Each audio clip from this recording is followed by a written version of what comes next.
அனைத்து இந்திய அண்ணா திராவிட முன்னேற்ற கழக தலைமையிலே மாபெரும் கூட்டணி. இதிலே திராவிட முன்னேற்ற கழக தலைமையிலே ஒரு கூட்டணி, மற்றொரு அணி பாரதிய ஜனதா தலைமையிலே ஒரு கூட்டணி. இந்த தேர்தலில் 3 பிரதான கட்சிகள் தேர்தலை சந்திக்கின்றன. ஒன்று அனைத்து இந்திய அண்ணா திராவிட முன்னேற்ற கழகம், மற்றொன்று திமுக, இன்னொன்று பாரதிய ஜனதா கட்சி. ஆனால் தேர்தலிலே போட்டி என்று வருகிறது அண்ணா திமுகவோ திமுக அவர்கள் ஆசியோடு உங்களுடைய ஆதரவோடு நம்முடைய வேட்பாளர் போட்டியிடுகிறார்கள். கூட்டணி கட்சி சேர்ந்த வேட்பாளர் போட்டியிடுகிறார்கள். இளங்கோடு இடையே சட்டமன்ற இடைத்தேர்தலில் சகோதரர்கள் போட்டியிடுகிறார். ஆக பாண்டிச்சேரியிலே கள பொறுப்பாளர் போட்டியிடுகிறார். ஆக தமிழகத்திலே 39 நாடாளுமன்றம், பாண்டிச்சேரி ஒன்று, இடைத்தேர்தல் சட்டமன்றம் ஒன்று. அனைத்து இடங்களிலும் நம்முடைய கழக வேட்பாளரும் கூட்டணி வேட்பாளரும் வெற்றி பெற அரும்பாடுபட வேண்டும். எருமை போல தேனீக்களை போல சுறுசுறுப்பாக பாடுபட்டு நம் கூட்டணியில் அங்கம் வைக்கின்ற கட்சியை நம்முடைய வேட்பாளராக கருதி அவரை வெற்றி பெற செய்ய வேண்டும். நம்முடைய கூட்டணியில் அங்கம் வைக்கின்ற எல்லா கட்சியுமே வெற்றி பெறுகின்ற சூழ்நிலை நீங்கள் உருவாக்கி காட்ட வேண்டும். இன்றைய தினம்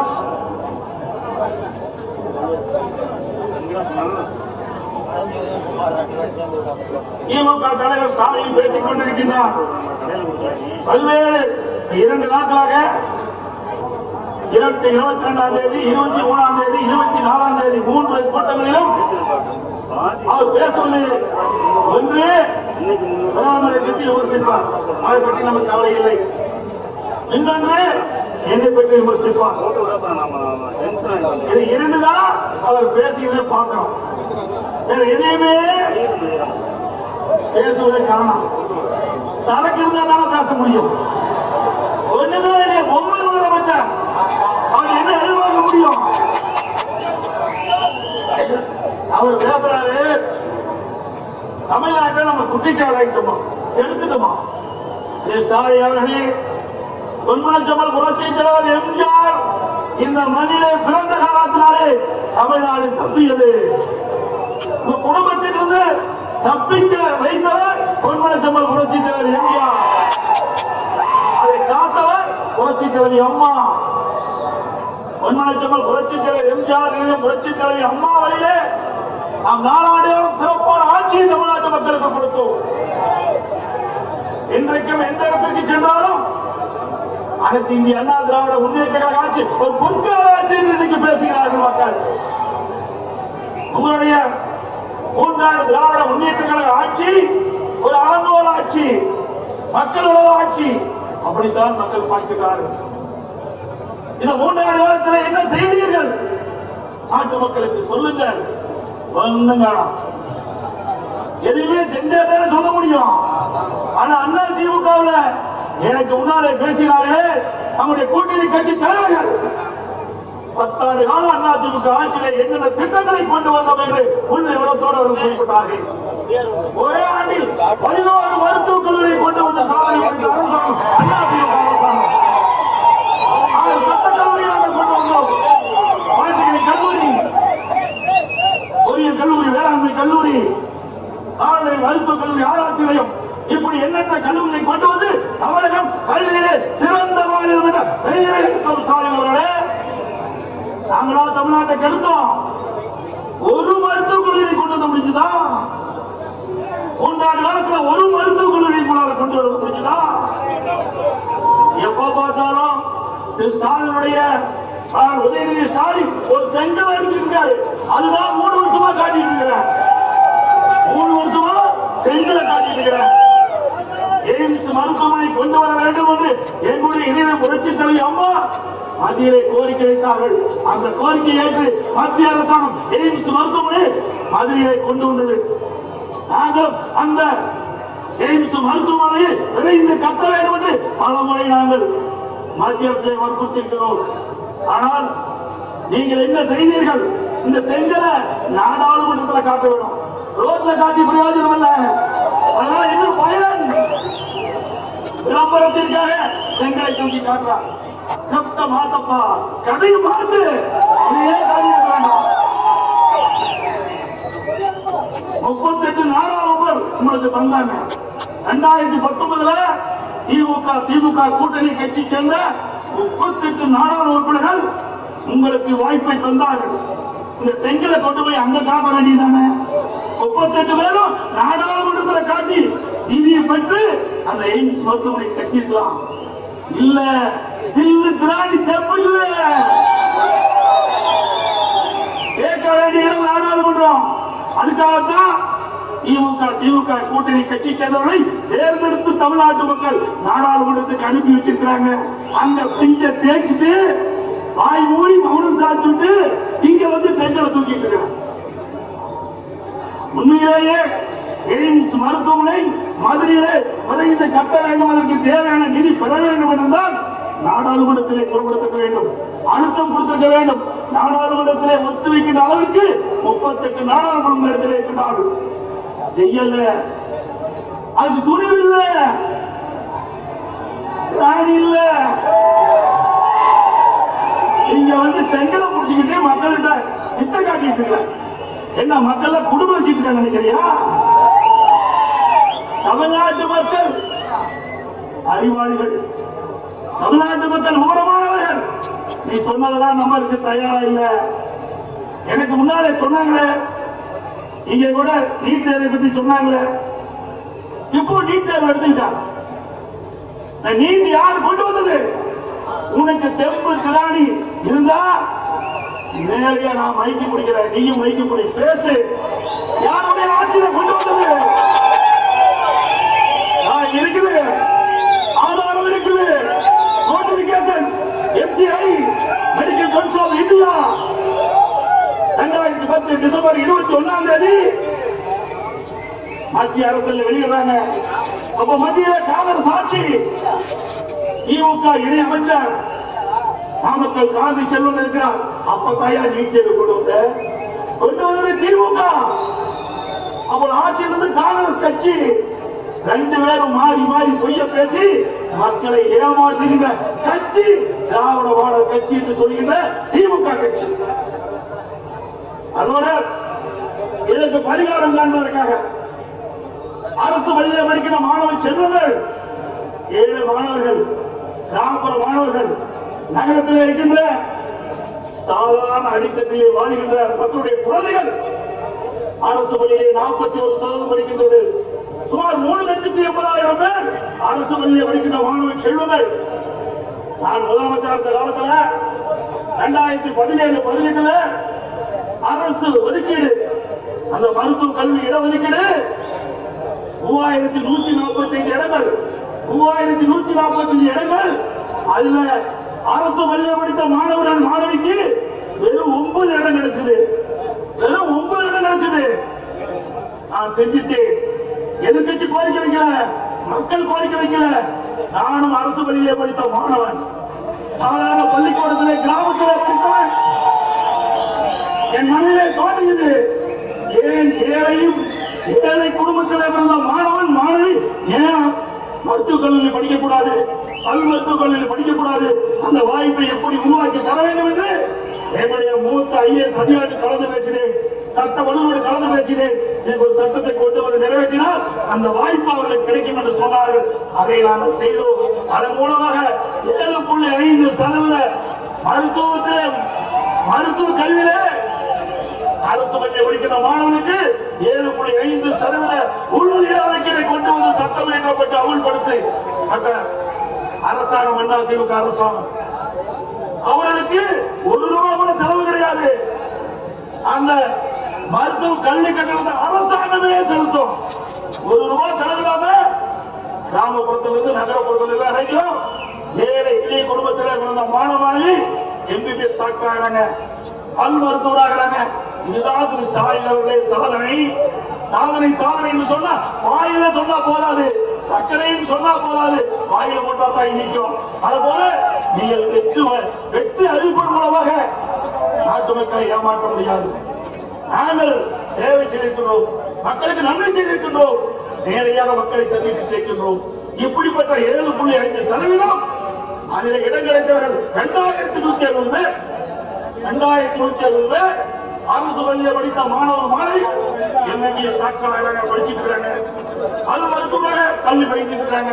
இப்படிப்பட்ட சாதனை படைத்த அரசாங்கத்தை பற்றி 10 ஆண்டு காலம் கெடுத்து விட்டேன் என்று சொல்லுக்கு வாய் கூசாமல் பேசுகிறீர்கள். ஒரு சாதனையாவது இந்த நாட்டு மக்களுக்கு நீங்க படைத்திருக்கிறீர்களா? சொல்லுங்க பார்க்கலாம். அதோடு இன்றைய தினம் எனக்கு முன்னாலே பேசினார்கள், மத்தியில் ஆட்சி அதிகாரத்துக்கு வர வேண்டும். அதன் குடும்ப கட்சி கார்பரேட் கம்பெனி, அந்த கம்பெனியில மத்தியில் ஆட்சி அதிகாரத்துக்கு வந்து அங்கேயும் கொள்ளையடிக்க வேண்டும், இங்கேயும் கொள்ளையடிக்க வேண்டும். அதற்கு ஆட்சி அதிகாரம் தேவை. அதுக்குதான் எவ்வளவு கஷ்டப்பட்டு இன்றைக்கு ஸ்டாலின் பேசிக் கொண்டிருக்கின்றார். உண்மையும் சொல்றாரு. இன்னைக்கு எடப்பாடி பழனிசாமி இருந்தாரு, மத்தியில் இருந்து என்ன கொண்டு வந்து கேட்கிறான். தெளிவாக சொல்கிறோம், அனைத்து இந்திய அண்ணா திராவிட முன்னேற்ற கழக ஆட்சி, அம்மா ஆட்சியில் இருக்கிறவங்களும் சரி, அம்மா மறைவுக்கு பிறகு அம்மாவுடைய அரசு 4 வருடம் 2 மாதங்களும் சிறப்பான ஆட்சி கொடுத்தோம். இன்னைக்கு மெட்ரோ ரயில் திட்டம் 62,000 கோடியில கொண்டு வந்து பிரம்மாண்டமாக கட்டிட்டு இருக்காங்க. அதுபோல அரசு மருத்துவக் கல்லூரி 11 கொண்டு வந்திருக்கிறோம். அது மட்டும் இல்லாமல் நிறைய நடுதாரி காவிரி திட்டம் கிடப்புல போட்ட நேற்று வந்து வெளியேறுகின்ற நீர் கடலிலே கலக்கின்ற வரை நன்னீராக கலக்க வேண்டும். இடையிலே நகரத்திலிருந்து வெளியேறுகின்ற அசுத்த நீர் நதியிலே கலங்கி குடிப்பதற்கு கூட காவிரி தண்ணீர் நாட்கற்ற நிலையில இருக்கிறது. அதை எண்ணி நடந்தாய்வாளி காவிரி திட்டத்தை கொண்டு வந்து அதிமுக அரசாங்கம் அதையும் கிடப்புல போட்டுட்டாங்க. முக்கம்புல நாங்க தான் கட்டிக்கிறோம் தடுப்பணை. இன்னைக்கு ஆளுநர் குமாரமங்கலம் தடுப்பணை கட்டிக்கிறோம். நஞ்சை பூனல தடுப்பணை கட்டிக்கிறோம். எங்க பார்த்தாலும் சாலை போலகள் எல்லாம் அதிமுக ஆட்சி. அவருக்கு ஏதோ கண்ணு சரியா தெரியல. தெரிஞ்சல அப்படி பேச வேண்டிய அவசியமே இல்லை. சொல்றான், கடந்த மாசம் ஜூன் மாசம் மேட்டூருக்கு வந்து ஸ்டாலின் தண்ணி திறந்தார். டெல்டா பகுதியில் இருக்கிற மக்கள் குறுவை சாகுபடி செய்ய வேண்டும் என்று தண்ணீரை திறந்தார். அப்ப மேட்டூர்ல பேட்டி கொடுக்கும்போது சொன்னார், நானும் டெல்டா கார் என்று வீரவசனம் பேசினார். வீரவசனம் பேசி தண்ணி திறந்துட்டீங்க. விவசாயிகள் அதை நம்பி 5 லட்சம் ஏக்கர்ல குறுவை சாகுபடி செஞ்சுட்டாங்க. ஆனா இடையில தண்ணி பத்தல. 3 லட்சம் ஏக்கர் தண்ணி இல்லாம காஞ்சி கருகி போச்சு. அந்த காலகட்டத்தில் இந்தியா கூட்டணி அமைக்கிறாங்க. பெங்களூர்ல முதல் கூட்டம் நடக்குது. அதுல ஸ்டாலின் கலந்து கொள்ள போறாங்க. அப்போ அந்த நீர்ப்பாசனத்துறை அமைச்சர் வரவேற்று போறாரு ஸ்டாலின. முதலமைச்சர் வரவேற்கிறாங்க. கர்நாடக முதலமைச்சர், கர்நாடக நீர்வளத்துறை அமைச்சரும் கர்நாடக முதலமைச்சர் வரவேற்கிறாங்க. அந்த நேரத்தில் என்னுடைய டெல்டாவில் இருக்கிற விவசாயிகள் என்னை நம்பி, என்னுடைய அரசாங்கத்தை நம்பி இன்றைக்கு குறுவை சாகுபடி செய்திருக்கிறார்கள். காய்கிட்ட நிலை ஒரு 10 பீஸ் தண்ணி எங்களுக்கு கொடுக்க வேண்டிய தண்ணி இல்ல. ஒரு 10 பீஸ் தண்ணி நீங்க உங்களுடைய அணையை திறந்து விட்டா அந்த டெல்டால காய்கிற அந்த குறுவை சாகுபடியை காப்பாற்றுகிறார் என்று வேண்டுகோள் வைத்திருந்தால் அவர்களும் திறந்து கேட்கல. அவர்கள் அதிகாரம் தான் முக்கியம், நாட்டு மக்கள் முக்கியம் அல்ல. அதனால 3 லட்சம் ஏக்கர் காய்ந்து கருகி வீணா போச்சு. அந்த விவசாயி அடிக்கின்ற கண்ணீர் இந்த தேர்தலில் தோல்வியை கொடுக்கும். ரத்தத்தை வீரமாக செஞ்சு அந்த விவசாயி உடைத்து அந்த பயிர் நடவு செஞ்சு அவர் கண்ணீரே அந்த பயிர் காய்கிற பொழுது எப்படி குடியிருப்பார் என்று எண்ணி பார்க்க வேண்டும். அதெல்லாம் ஈர நெஞ்சம் கிடையாதவர்களுக்கு. அது மட்டுமல்ல, அவர்களுக்கு இழப்பீடு தான் கொடுத்தியா, அதுவும் இல்லை. அதிமுக ஆட்சி இருக்கிற வரை ஒவ்வொரு ஆண்டும் பயிர் காப்பீட்டு திட்டத்தில் குறுவை சாகுபடி இடம்பெற செய்வோம். அப்படி ஏதாவது இயற்கை சீற்றத்தால் வறட்சியால் பயிர் பாதிக்கப்பட்டால் ஒரு ஹெக்டருக்கு 84,000 ரூபாய் வாங்கி கொடுத்தோம். ஆனா அந்த ஸ்டாலினுடைய ஆட்சியில, திராவிட மாடல் ஆட்சியில குறுவை சாகுபடி பயிருக்கு அந்த பயிர் காப்பீட்டு திட்டத்துல சேர்த்துல, அதனால அது குறிப்பிட்டு விவசாயிகளுக்கு கிடைக்கல. அது கூட விட்டுருங்க. SCRF மாநில பேரிடர் நிவாரண நிதி, அதுல இருந்து அதிமுக ஆட்சியில் 20,000 ரூபாய் கொடுத்த நானு. அவர் விவசாயிட காரணத்தினாலே விவசாய பணியிட துன்பங்கள், துயரங்கள், வேலை எல்லாம் அனுபவிச்சவன். அதனால 20,000 ரூபாய் விவசாயிகள் பாதிக்கின்ற பொழுது கொடுத்தோம். ஆனா உங்களுடைய ஆட்சியில 13,500 ரூபாய் கொடுத்தீங்க. அதுவும் மத்திய அரசு என்டிஆர்எஃப் தேசிய பேரிடர் நிவாரண நிதி 17,000 ரூபாய் கொடுக்க சொல்லுது. இங்க இருக்கிற முதலமைச்சர் 13,500 ரூபாய் கொடுக்கிறார். இவர் விவசாயி பத்தி பேசலாம்.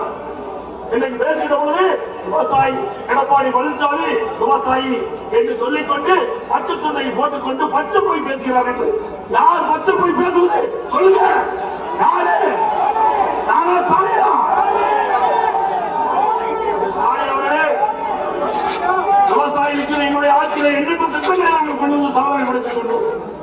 வேண்டும் என்றால் இதே போல மேடையை போடுங்க. நீங்க ஒரு மைக்க பிடிங்க, நான் ஒரு மைக்க பிடிக்கிறேன். அண்ணா திமுக ஆட்சியில விவசாயிகளுக்கு என்னென்ன திட்டங்களை கொண்டு நிறைவேற்றப்படும் என்று சொல்கிறேன். ஏன் டெல்டா பாசனம் இந்த பகுதியெல்லாம் திருச்சி, தஞ்சாவூர், நாகப்பட்டினம், புதுக்கோட்டை, மயிலாடுதுறை, திருச்சி இதெல்லாம் டெல்டா பகுதி. இந்த டெல்டா பகுதியில இருக்கின்ற விவசாயிகள் அச்சத்திலே இருந்தார்கள். தன்னுடைய நிலம் பறிபோயிடும் என்ற அச்சத்தில் இருந்தார்கள். ஸ்டாலின் முதல்வர் அமைச்சராக இருக்கிற பொழுது ஹைகோர்ட் தரப்படு அங்க இருக்கின்ற மீட்டர் எடுப்பதற்காக புரிந்துணர்வு ஒப்பந்தம் போட்டார். விவசாய நிலம் விலைமதிக்க முடியாத நிலம், ஒன்றுகின்ற பூமி, டெல்டா பூமி, முப்போம் விளைகின்ற பூமி, அதை இந்த ஹைகோர்ட் மீட்டர் எடுப்பதற்காக புரிந்துணர்வு ஒப்பந்தம் போட்ட தலைவர் இன்றைய முதலமைச்சர் திரு ஸ்டாலின். அன்றைக்கு அமைச்சராக இருந்தார். அதே அனைத்து திராவிட முன்னேற்றங்கள் ஆட்சி வந்தது. நான் முதலமைச்சராக இருந்த காலகட்டத்தில் எல்லா விவசாயிகள் இடத்திலே கோரிக்கை வைத்தார்கள். என்னுடைய டெல்டா மாவட்ட அப்போது அமைச்சர்கள் எம்எல்ஏக்கள் கோரிக்கை வைத்தார்கள்.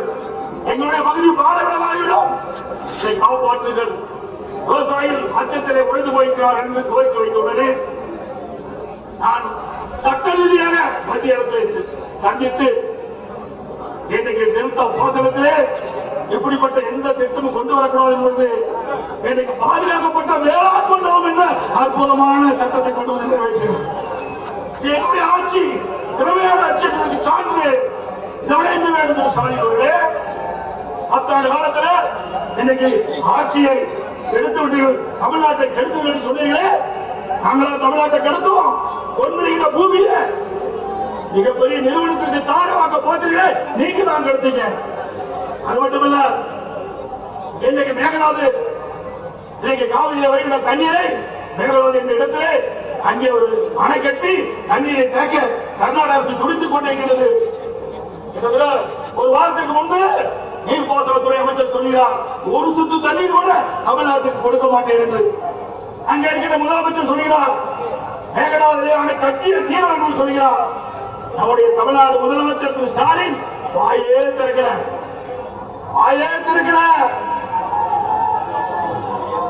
இன்னைக்கு தமிழ்நாட்டுக்கும் தமிழ்நாட்டு விவசாயிகளுக்கும் துரோகம் செய்கின்ற திரு ஸ்டாலினுக்கு வருகின்ற நாடாளுமன்ற தேர்தலில் தகுந்த பதிலடி கொடுக்கப்பட வேண்டும். இதே அண்ணா திமுக அரசாங்கம் இருக்கின்ற பொழுது இப்படிப்பட்ட பிரச்சனை வந்தது. உடனடியா உச்ச நீதிமன்றத்தில் நீதிமன்ற வகுப்பு வழக்கை தொடர்ந்து மேகதாதுல அணை கட்டுவதை தடுத்து நிறுத்திய அரசாங்கம் அண்ணா திமுக அரசாங்கம். அது மட்டுமல்ல, இன்னும் சொல்றார், மத்தியிலிருந்து என்ன நிதியம் பெற்றீங்க என்று சொல்றார். அண்ணா திமுக ஆட்சியில மத்தியிலிருந்து என்ன நிதியம் பெற்றீங்க?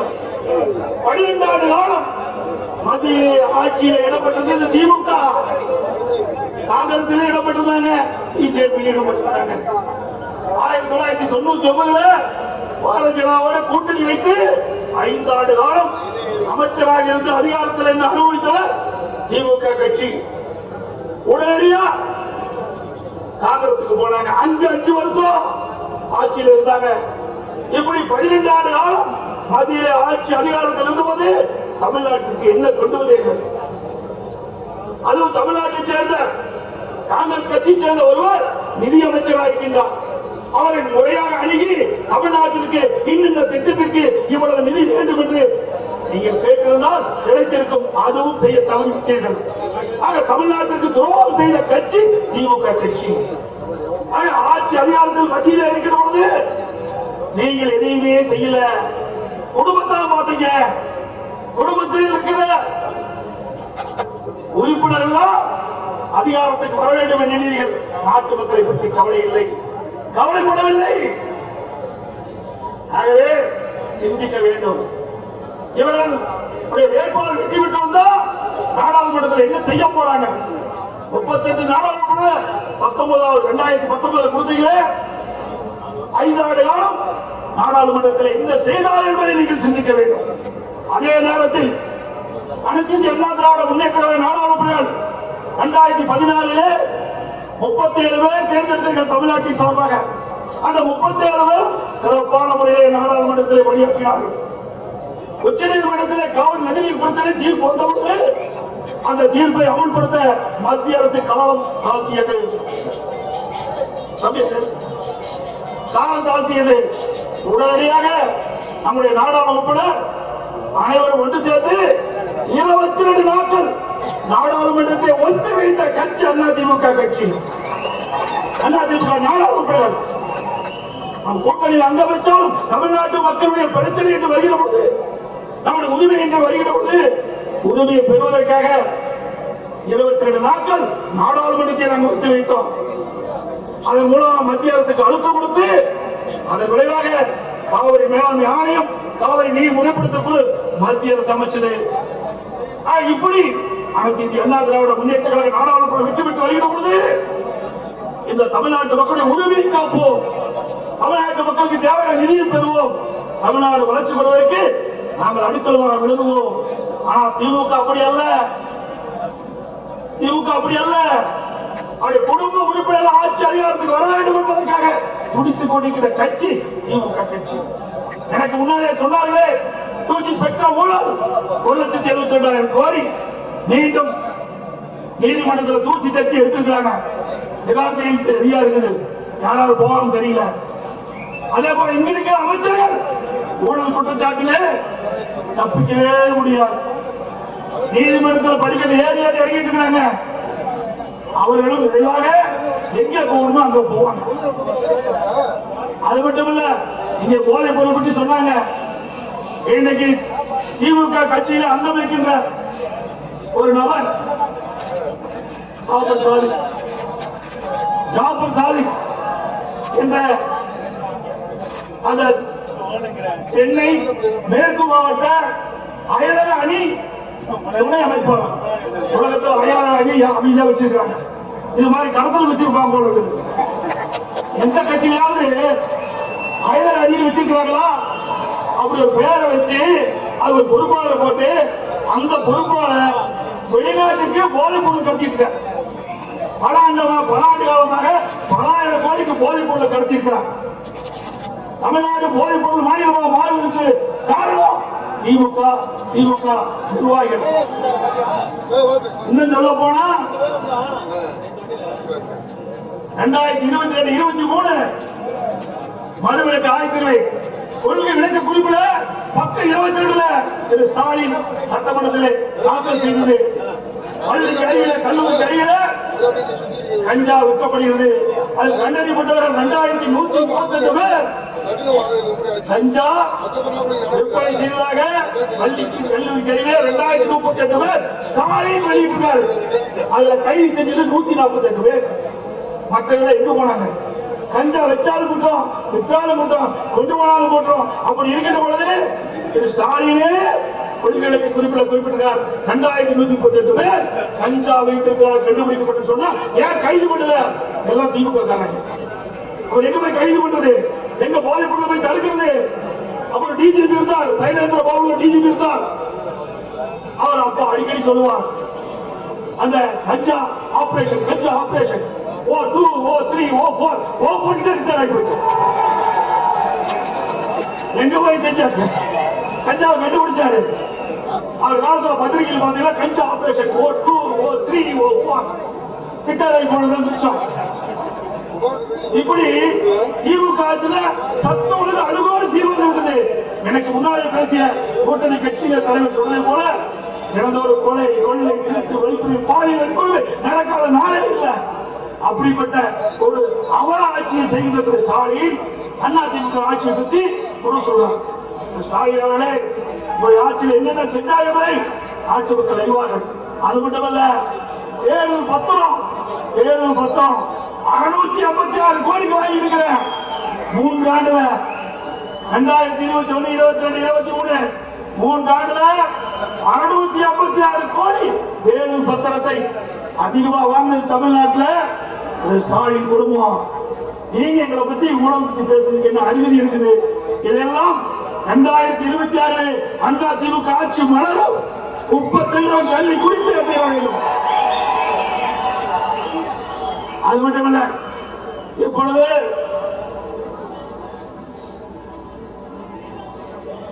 ஸ்டாலின் பேசிக் கொண்டிருக்கிறார். அனைத்து இந்திய அண்ணா திராவிட முன்னேற்ற கழக நிர்வாகி மீதும் தொண்டர் மீதும் கூட்டணி கட்சி சேர்ந்த நிர்வாகி தொண்டர் மீது பொய் வழக்கு போடுவதாக. ஸ்டாலின் அவர்களே, நாங்கெல்லாம் பொன்மலாகின்ற கட்சி. பொன்மலச்சம்பல் புரட்சி தலைவர் எம்ஜிஆர் இருக்கும் போதும் எவ்வளவு வழக்குகளை சந்திச்சிட்டோம். அம்மா இருக்கும் போதும் எவ்வளவு வழக்குகளை செஞ்சிட்டோம். எவ்வளவு சிறைக்கு போயிட்டு வந்தோம். அதை பற்றி கவலையே இல்லை. நாட்டு மக்களுக்கு நன்மை செய்வதுதான் என்னுடைய லட்சியம். அதற்காக எத்தனை தியாகம் நாங்கள் செய்ய தயார். ஒன்னு மிரட்டிலாம் எங்களை பதிலளிக்க முடியாது. ஸ்டாலின் அவர்களே, நான் நினைச்சிருந்தா 4 ஆண்டு காலம் முதலமைச்சர் இருந்தேன். எத்தனை வழக்குகள் உங்களுடைய இருக்கிற அமைச்சர்கள் மீது வழக்கு போட்டுக்க முடியும். பொறுமையா இருக்கிறார், கவலைப்படாதீங்க. நிறைய ஊழல் பண்ணிருக்காங்க, அத்தனை சேகரித்து வச்சிருக்கிறேன்.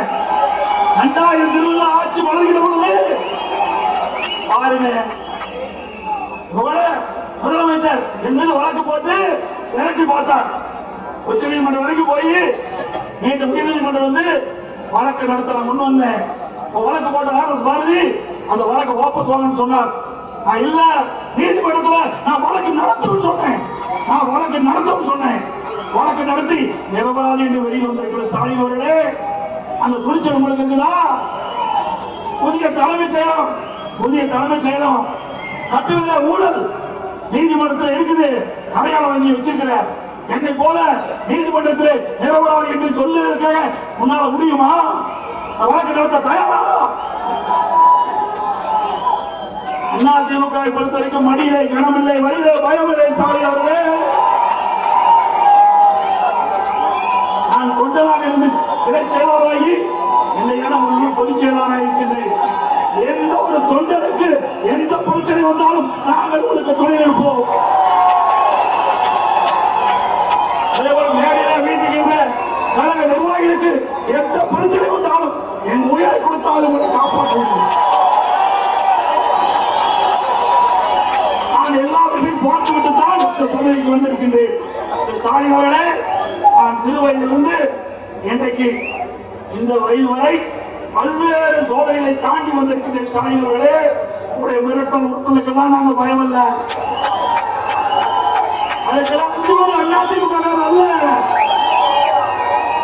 எங்களிடத்தில் வலிமை இருக்கிறது, உழைப்பு இருக்கிறது, நம்பிக்கை இருக்கிறது. வருகின்ற நாடாளுமன்ற தேர்தலை நாம் வெற்றி பெறுவதற்கு உழைக்கப்பட வேண்டும். அதே போல சிறுபான்மை மக்கள், நம்முடைய தமிழ்நாட்டில் வாழ்கின்ற மக்கள், சிறுபான்மை மக்கள், இந்த மண்ணிலே பிறந்த சிறுபான்மை மக்கள், எவரேனுக்கும் பிரச்சனை வந்தால் நாங்கள் உங்களுக்கு பக்கபலமாக உங்களுக்கு துணை இருப்போம். உங்களோடு அதை முறியடிப்போம். சிறுபான்மை மக்களை அச்சப்பட வேண்டியதில்லை. நான் ஓட்டுக்காக சொல்லல, நாங்கள் ஓட்டுக்காக சொல்லவில்லை, மனிதாபிமானத்தோடு சொல்கிறோம். அதிமுகவுக்கு மதமும் கிடையாது, ஜாதியும் கிடையாது. எல்லா மதமும் சமம், எல்லா ஜாதியும் சமம். அப்படித்தான் எங்களை வழிநடத்திருக்கின்றார்கள். சிறுபான்மை மக்கள் எதிர்க்கும் அஞ்ச தேவையில்லை. உங்களுக்கு ஒரு பிரச்சனை என்றால் நிச்சயமாக அதிமுக முன்னிற்கும், கூட்டணி கட்சி முன்னிற்கும்.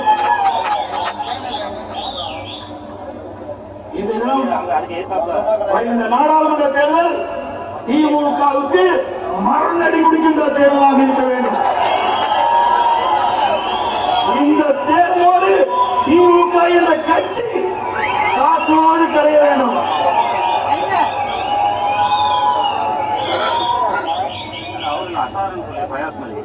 அதே போல அனைத்து இந்திய அண்ணா திராவிட முன்னேற்ற கழக போட்டியிட வேட்பாளருக்கு பொன்மலச்சம்பல் புரட்சி தலைவர் எம்ஜிஆருடைய வெற்றி சின்னம், புரட்சி தலைவர் அம்மாவுடைய வெற்றி சின்னம், இரட்டை சின்னத்திற்கு வாக்களித்து வெற்றி பெற செய்யுங்கள். நம்முடைய கழக வேட்பாளருக்கு இரட்டை சின்னம், நம்முடைய தலைவர் கண்டித்த சின்னம் அம்மா வெட்டி கட்டி காத்த சின்னம் இரட்டை சின்னத்துக்கு வாக்களிக்கிறோம். அதே போல நம் கூட்டணியில் அங்கம் வைக்கின்ற நம்முடைய கூட்டணியில் அங்கம் வைக்கின்ற தேசிய முற்போக்கு திராவிட கழகம் சார்பாக போட்டியிடும் வேட்பாளருக்கு கேப்டனுடைய வெற்றி சின்னம் அவருடைய வெற்றி சின்னம் முரசு சின்னத்திற்கு வாக்களிக்கும் வாக்கு கேட்டு வெற்றி பெற செய்கிறார். புதிய தமிழக கட்சி அவருக்கு விரைவிலே சின்னம் கிடைக்கிறது. அந்த சின்னத்துக்கு வாக்களை கேட்டு அவரை வெற்றி பெற செய்ய வேண்டும். எஸ்டிபி கட்சி நம்மோடு இணைந்திருக்கின்றார்கள். அவருக்கு அறிவிச்சவர் நெல்லை உமார் அவர்களுக்கு இரட்டை சின்னத்தில் வாக்களித்து வெற்றி பெற செய்யுங்கள். ஆண்டிச்சேரி இருக்கின்ற வேட்பாளருக்கு வெற்றி சின்னத்திலே இரட்டை சின்னத்தில் வெற்றி பெற செய்யுங்கள். விளம்போட்டிலே கழகத்தின் சார்பாக கூட்டணி சார்பாக போட்டியின்ற சகோதரர்களுக்கு இரட்டை சின்னத்திலே வெற்றி பெற வாக்களித்து வெற்றி பெற செய்யுங்கள். அதோடு நம்முடைய திருச்சி நாடாளுமன்ற வெற்றி வேட்பாளர்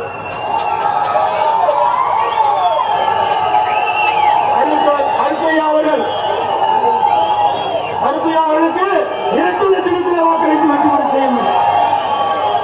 அவர் நல்லவர், வல்லவர், திறமையானவர், இளைஞர், படித்தவர்.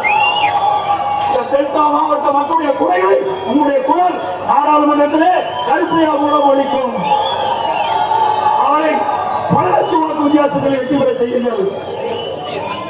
அதோடு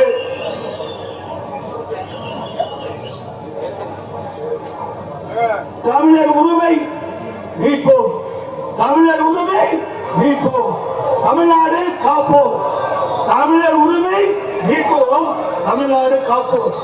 நான் சொல்றதை அப்படியே திருப்பி சொல்லுங்க, நான் சொல்றதை அப்படியே திருப்பி சொல்லுங்க. ஒற்றை விரலால் ஓங்கி அடிப்போம், ஒற்றை விரலால் ஓங்கி அடிப்போம். வாக்களிப்பு இயக்கலைக்கு, வாக்களிப்பு இயக்கலைக்கு, வாக்களிப்பு இயக்கலைக்கு, வாக்களிப்பு முரசு சின்னத்திற்கு, வாக்களிப்பு முரசு சின்னத்திற்கு, வாக்களிப்பு கிருஷ்ணசாமிகளுக்கு ஒதுக்கப்படும் சின்னத்திற்கு என்று சொல்லி இந்த அரிய வாய்ப்பை கொடுத்த அனைவருக்கும் நன்றி தெரிவித்து வருகிறேன். செய்திகளை உண்மைத்தன்மையுடன் உடனுக்குடன் தெரிந்து கொள்ள தி கிரேட் இந்தியா நியூஸ் சேனலுக்கு சப்ஸ்கிரைப் செய்து எங்களுடன் இணைந்திருங்கள். எப்போதும்